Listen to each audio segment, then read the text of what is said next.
conduto do imperador Sigismundo, com a finalidade de assegurar-lhe uma ida e volta em segurança, o que foi completamente ineficaz perante a força de que dispunha a Inquisição, como instituição autorizada a proteger os interesses da Igreja e sua, entre aspas, doutrina, né, contra quem quer que seja.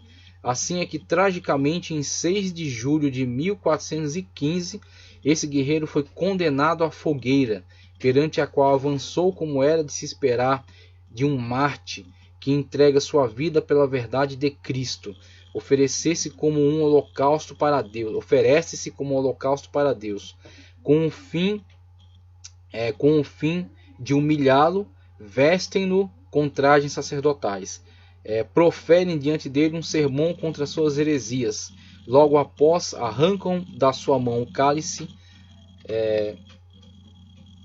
arrancam as roupas, raspam-lhe a cabeça para desfazer a tonsura e fazem uma cruz em cima. Oferecem-lhe uma última chance para renegar sua pregação e ser perdoado.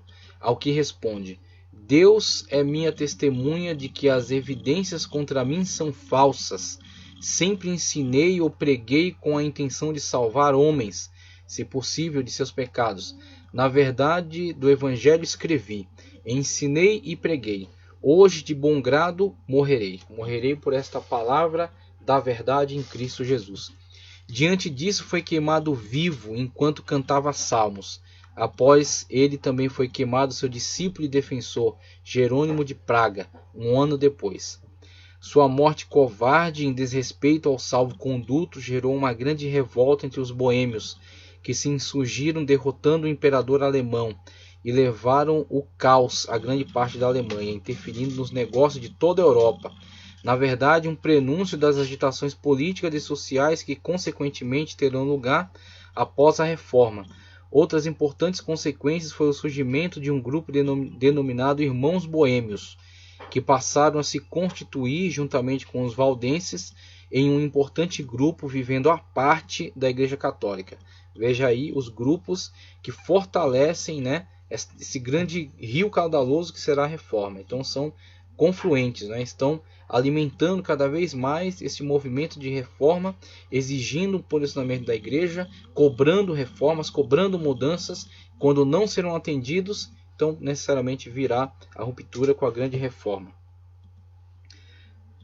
Constituíram como os valdenses um importante grupo vivendo à parte da Igreja Católica e pregando intensamente contra suas heresias. São como riachos que mais tarde se unirão para formar um grande rio caudaloso que varrerá todas as barreiras para a pregação livre e o acesso ao conhecimento bíblico, e isso graças a esses heróis que não temeram as ameaças. Graças a Deus.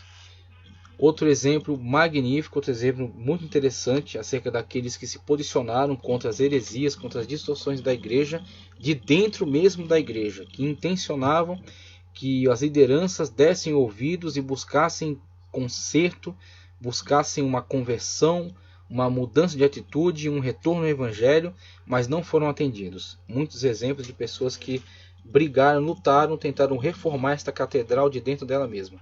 Temos aí Girolamo Savonarola, 1452 a 1498.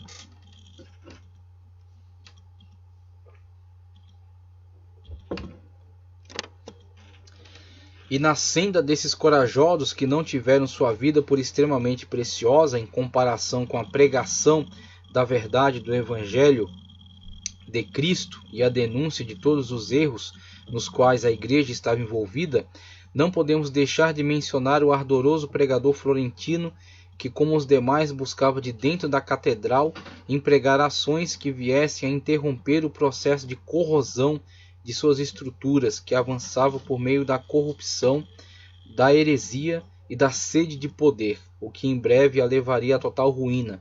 E mesmo que suas ações não tenham alcançado o objetivo por eles pretendido, foram com certeza muito eficientes em impulsionar a ação daqueles que, fora dessa estrutura em ruínas, empregarão suas forças na edificação do templo de Deus e nos moldes de sua sagrada escritura. por isso são dignos de figurar entre os pré-reformadores, pois foram também instrumentos nas mãos de Deus. Tendo nascido em Ferrara, em 1452, Girolamo Savonarola foi admitido à Ordem Dominicana de Bolonha em 1475, dedicando-se nessa época a escrever tratados de filosofia e teologia baseando-se em Tomás de Aquino e Aristóteles, e por meio destes atacando duramente as transformações sociais impulsionadas pelo humanismo e a Renascença. Nesse sentido, opondo-se duramente ao que entendia ser uma profunda degradação dos bons costumes, e não é de se estranhar que alguém se oponha tão duramente a esses movimentos que de certo modo significavam um avanço extraordinário na sociedade, na área científica e artística, pois, se por um lado simbolizava avanço, por outro também significou a degradação de alguns bons valores. E isso sempre tem que ser verificado nas revoluções. É necessário mudar o que precisa ser mudado e preservar o que de fato é um valor, mesmo que represente algo antigo. O novo não é justificativa para destruir aquilo que representa as bases sobre as quais estão firmados os valores fundamentais da sociedade. E o humanismo, mesmo com seus ganhos, também representou o afloramento de um espírito antropocêntrico, que, patrocinado pelas famílias abastadas, como no caso dos Médicis, contra os quais Savonarola muito combateu, pode, a pretexto de boas mudanças, também arrancar as boas árvores plantadas por nossos antepassados, e em cujas sombras e por seus frutos repousam e são nutridos os bons costumes que a todo tempo são fundamentais para a ordem. Só deve ser mudado o que de fato precisa ser mudado, e o espírito revolucionário é um pretexto de que os gananciosos se valem para se apossar do poder.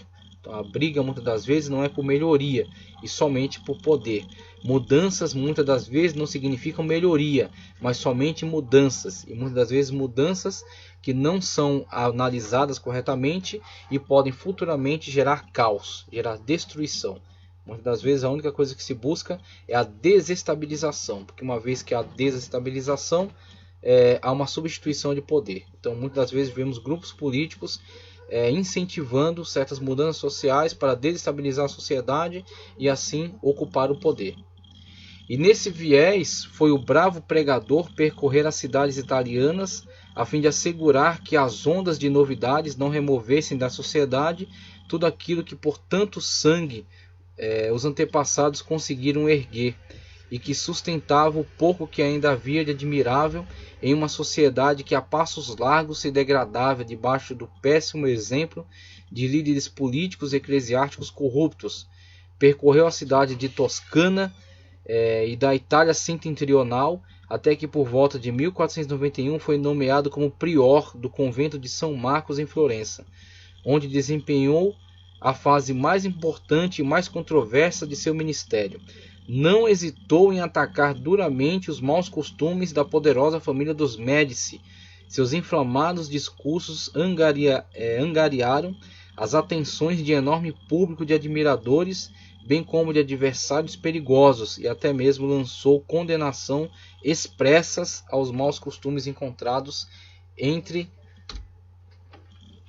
as altas hierarquias da Cúria Romana. Então este homem cometeu o crime de ousadamente pregar a verdade, de ousadamente denunciar graves erros. Como João Batista também pode ser acusado do mesmo crime. Pregou contra a imoralidade, pregou contra erros cometidos aí pelas cortes imperiais de sua época, né? Contra a família Herodes. Então, esta família Herodes da época de João Batista é a família Médici da época de Savonarola. E esses dois homens são bravos, são corajosos para falar a verdade. E esse lhes custará certamente muito caro, como custou a João Batista também a Savonarola. Sua atitude enérgica, seu poder de liderança, somado à incompetência do poder político na época, abriram caminho para que se estabelecesse uma espécie de ditadura teocrática, com alterações na Constituição e uma aberta liderança de Savonarola, que passou mesmo a controlar a vida em Florença, chegando a proibir a bebida e os jogos, como resposta às influências maléficas que estavam se instalando na sociedade. Claro que isso veio a significar um extremo sufocamento para a sociedade como um